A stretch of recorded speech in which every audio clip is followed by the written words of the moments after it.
ദേശീയ സുരക്ഷാ ഉപദേഷ്ടാവായിട്ടുള്ള അജിത് ഡോവലാണ് കേരളത്തിൽ 2 ദിവസം മുമ്പേ തലസ്ഥാനത്തെത്തിയത്.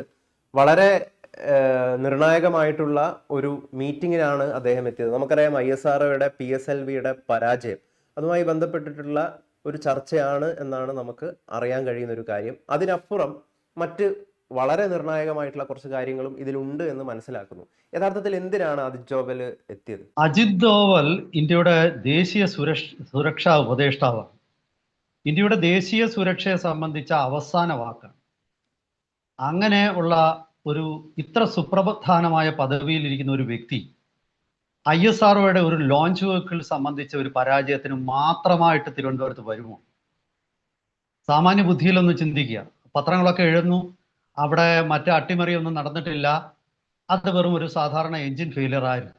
അങ്ങനെയാണെങ്കിൽ എൻ്റെ ചോദ്യം, അത്ര നിസ്സാരമായിട്ടുള്ള ഒരു കാര്യമായിരുന്നെങ്കിൽ ISRO മുൻ ചെയർമാൻമാരൊക്കെ ഉണ്ട് ഇവിടെ.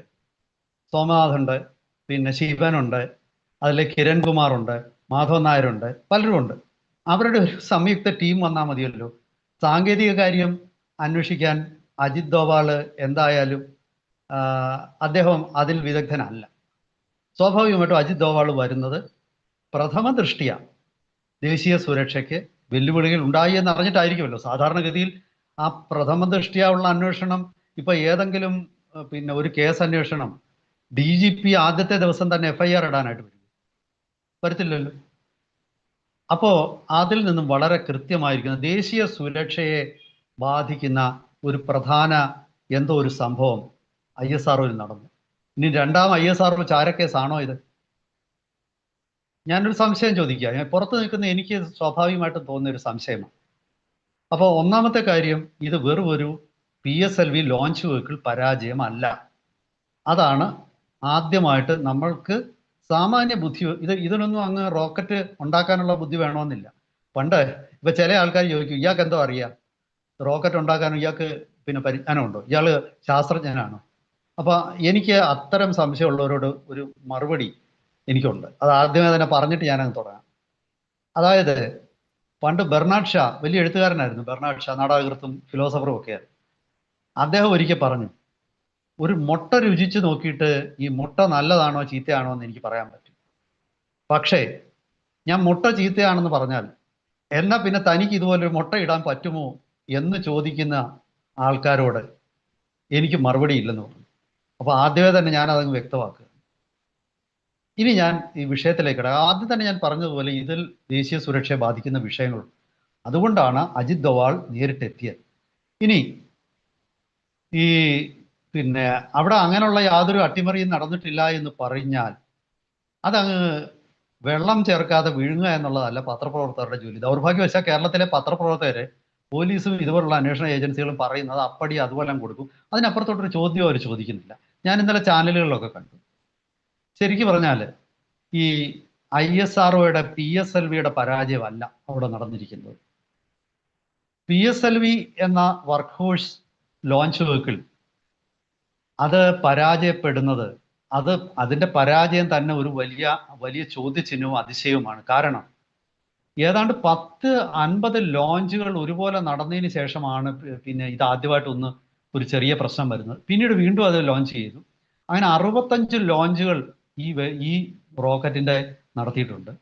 അതിൽ 58 എണ്ണം പൂർണ്ണ വിജയവും, 1 ഭാഗിക വിജയവുമായി.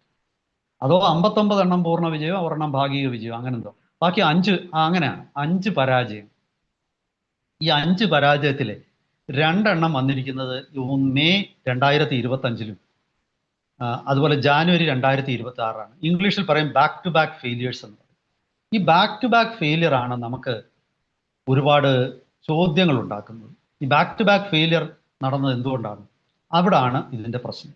ഇനി അതൊന്നുമല്ല, അതിനേക്കാൾ വലിയൊരു പ്രശ്നമുണ്ട്. ഞാൻ പറയുന്നു, അജിത് ഡോവാൾ വന്നത് റോക്കറ്റിന്റെ പരാജയം കൊണ്ടല്ല, ആ ഉപഗ്രഹം, അതാണ് അവിടുത്തെ വിഷയം.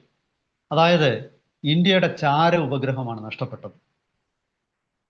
അതിന്റെ പിന്നെ അത് നമുക്ക് കുറച്ചുകൂടെ ഈ ശാസ്ത്ര ഭാഷയിൽ പറയുമ്പോൾ അത് സ്ട്രാറ്റജിക് സർവെയിലൻസ് സാറ്റലൈറ്റ് എന്നോ, കുറച്ചുകൂടെ ജനറൽ ശാസ്ത്ര ഭാഷയിൽ പറഞ്ഞാൽ എർത്ത് ഒബ്സർവേഷൻ സാറ്റലൈറ്റ് എന്നോ ഇങ്ങനെ പറയാം. ഇതിന്റെ പേര് EOS-N1 എന്നാണ്. Earth observation satellite N1. ഈ മേയിൽ നഷ്ടപ്പെട്ടതിന്റെ പേര് എർത്ത് ഒബ്സർവേഷൻ സാറ്റലൈറ്റ് 09.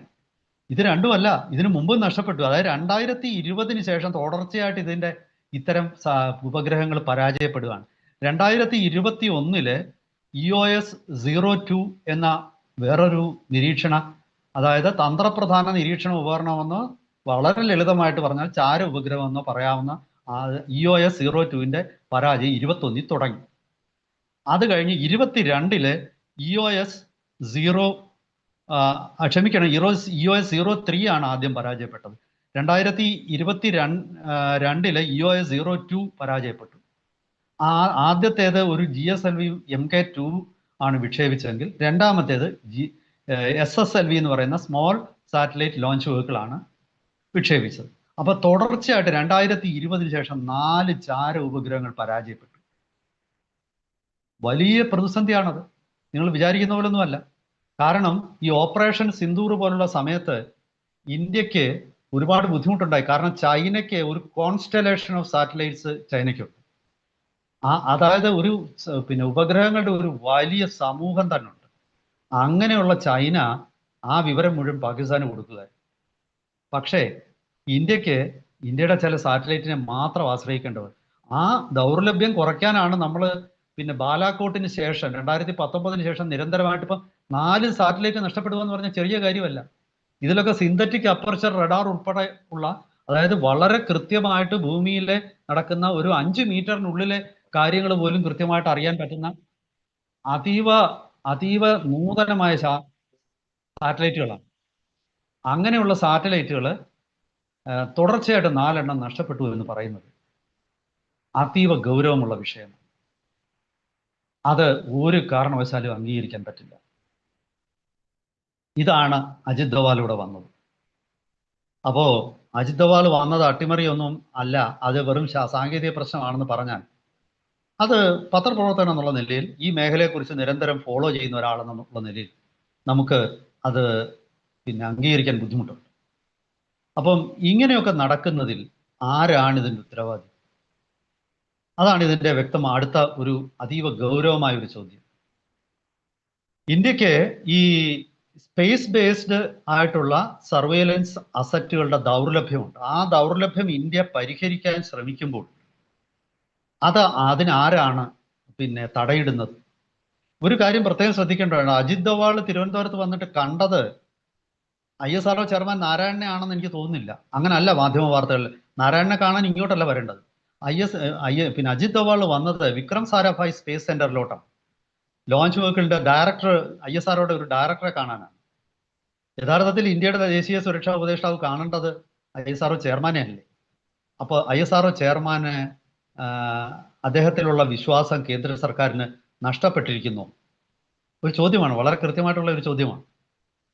കാരണം നാരായണന് ഇത്തരം തുടർച്ചയായ 2 പരാജയങ്ങൾ ഉണ്ടായിട്ട് നാരായണൻ എന്തുകൊണ്ട് അതിന് മറുപടി പറയാൻ പറ്റിയില്ല? ഇനി അതിനേക്കാൾ ഗൗരവമുള്ളൊരു വിഷയമുണ്ട്. അതായത് മേയില് ഇത്തരം ഒരു ഉപഗ്രഹം വിക്ഷേപണം പരാജയപ്പെട്ടപ്പോൾ ഒരു അന്വേഷണം നടത്തിയിരുന്നു. ആ അന്വേഷണത്തിന്റെ റിപ്പോർട്ട് പ്രധാനമന്ത്രിയുടെ ഓഫീസിലേക്ക് അയച്ചു കൊടുക്കുക അല്ലാതെ അവിടെ ഇതിലെ ഒരു കാര്യങ്ങളും പബ്ലിസൈസ് ചെയ്തിട്ടില്ല. എന്തിനു പബ്ലിസൈസ് ചെയ്യണമെന്ന് ചോദിക്കുന്ന മണ്ടന്മാരുണ്ടാവും. പക്ഷേ എനിക്ക് പറയാനുള്ളത്, ഇത് ജനത്തിനോട് അറിയണ്ട. കാരണം നിങ്ങളുടെ എൻ്റെയും നികുതി പണം കൊണ്ട് ഞാനും നിങ്ങളും ഒരു ഗ്ലാസ് ചായ ഒരു കടയിൽ പോയി കുടിക്കുമ്പോൾ നമ്മൾ ചിലപ്പോൾ GST കൊടുക്കും. നമ്മളൊരു കടയിൽ നിന്നൊരു ഒരു കിലോ പഞ്ചസാര വാങ്ങിക്കുമ്പോൾ നമ്മൾ കൊടുക്കും. അതെല്ലാം കൊണ്ട് ഉണ്ടാക്കിയെടുത്ത സാധനമായിട്ട് അതൊക്കെ ചോദിച്ചെന്നിരിക്കും. പൊതുസമൂഹത്തിൻ്റെ പണം കൊണ്ട് ഉണ്ടാക്കുന്ന ഏതൊരു സാധനവും എങ്ങനെ കൈകാര്യം ചെയ്യുന്നു എന്ന് അറിയാനുള്ള അവകാശം ഈ നാട്ടിലെ ഓരോ സാധാരണക്കാരനായ പൗരനുമുണ്ട്. ആ പൗരൻ്റെ അവകാശമാണ്. ഇത് ചോദിക്കാൻ പാടില്ല എന്നൊന്നും പറഞ്ഞ് ആരും വിരട്ടരുത്. ഇതിനകത്തിൽ വളരെ അതീവ ഗൗരവമായൊരു പ്രശ്നമുണ്ട്. ഈ 2 തവണയും PSLV എന്ന് പറയുന്ന വർക്ക് ഫോഴ്സ് ലോഞ്ച് വെഹിക്കിളിന്റെ 3ാമത്തെ സ്റ്റേജാണ് പരാജയപ്പെട്ടത്. അതെന്താ അങ്ങനെ സംഭവിച്ചത്? അപ്പോൾ ഒരേ വിഷയം തന്നെയാണല്ലോ ഈ രണ്ട് പ്രതിസന്ധികളും ഉണ്ടാക്കിയത്. ഇതെല്ലാം അങ്ങനെ നിസ്സാരമായിട്ട് തള്ളിക്കളയേണ്ട കാര്യങ്ങളാണ്. ഇതിലൊക്കെ അതീവ ഗൗരവമായിട്ടുള്ള വിഷയങ്ങൾ ഉൾപ്പെട്ടിട്ടുണ്ട്. ഒരു കാര്യം, നമ്മുടെ സമയപരിമിതി പോലെ ഞാൻ ഒരു കാര്യം കൂടെ പറഞ്ഞ് ഞാൻ തൽക്കാലം അവസാനിപ്പിക്കുകയാണ്. അതായത് ഈ PSLV ഞാൻ ആദ്യം പറഞ്ഞു ഇന്ത്യയുടെ വർക്ക് ഫോഴ്സ് ലോഞ്ച് വെഹിക്കിളാണ്. ഈ PSLVയുടെ DL എന്ന് പറയുന്ന ഒരു വെർഷനാണ് ഈ പരാജയം രണ്ടും ഉണ്ടാക്കിയത്. അത് 2019 നിർമ്മിച്ചാണ്. 2 ബൂസ്റ്റർ ഉള്ള ഒരു ലോഞ്ച് വെഹിക്കിളാണ്. ഈ 2 ബൂസ്റ്റർ ഉള്ള ഈ ലോഞ്ച് വെഹിക്കിൾ 4 സ്റ്റേജസ് 4 സ്റ്റേജ് ഉള്ള ഒരു റോക്കറ്റാണ്. ആ റോക്കറ്റിന്റെ 3ാമത്തെ ഘട്ടമാണ് ഇത്. 5 ലോഞ്ച് മൊത്തം നടത്തിയിട്ടുണ്ട്. അത് 2 എണ്ണം പരാജയമാണ്. അതായത് ഇതിന്റെ ഒരു വിജയ ശതമാനം ഏതാണ്ട് ഒരു 60% മാത്രം. അത് ഒരിക്കലും അംഗീകരിക്കാൻ പറ്റില്ല. ഏതൊരു ലോഞ്ച് വെഹിക്കിളും നല്ലൊരു ഒരു പ്രവർത്തനക്ഷമമാണെന്ന് ആണെന്ന് നമ്മൾ വിലയിരുത്തണമെങ്കിൽ ഒരു 85% സക്സസ് റേറ്റ് ഏറ്റവും കുറഞ്ഞത്. 90% വേണം. 95% ഐഡിയൽ. ആ ഐഡിയൽ വിജയ ശതമാനം ഉണ്ടായിരുന്ന ഒരു ലോഞ്ച് വെഹിക്കിളാണ് ഈ PSLV. അത് ഇത്ര പെട്ടെന്ന് 2-3 വർഷങ്ങൾ കൊണ്ട് അത് ഇത്രയും തകർത്തെങ്കിൽ അത് നിർമ്മിക്കാൻ അറിയാൻ വയ്യാത്തതുകൊണ്ടുണ്ട്. ഇന്ത്യ നിർമ്മിച്ച് ഇന്ത്യ വിജയകരമായിട്ട് വിക്ഷേപണം നടത്തിയതാണ്. ആരാണ് ഇതിന്റെ ഉത്തരവാദി? ഇത് അവരെ കണ്ടുപിടിക്കുകയും മാതൃകാപരമായിട്ട് ശിക്ഷിക്കുകയും ചെയ്യണം. ഇത് വെറും ഒരു ടെക്നിക്കൽ എറർ അല്ല. ആണെന്ന് സാമാന്യ ബുദ്ധിയെ പൊതുവിടത്തിൽ അവൈലബിൾ ആയിട്ടുള്ള മെറ്റീരിയൽസ് വെച്ചിട്ട് നമുക്ക് ഒരിക്കലും തോന്നുന്നില്ല. സാമാന്യ ബുദ്ധിയുള്ള വിശകലനം അറിയാവുന്ന ബേസിക് ആയിട്ടുള്ള ആസ്ട്രോഫിസിക്സ് അറിയാവുന്ന ആർക്കും ഇത് മനസ്സിലാക്കാം. ഇതാണ് എനിക്ക് പറയാനുള്ളത്.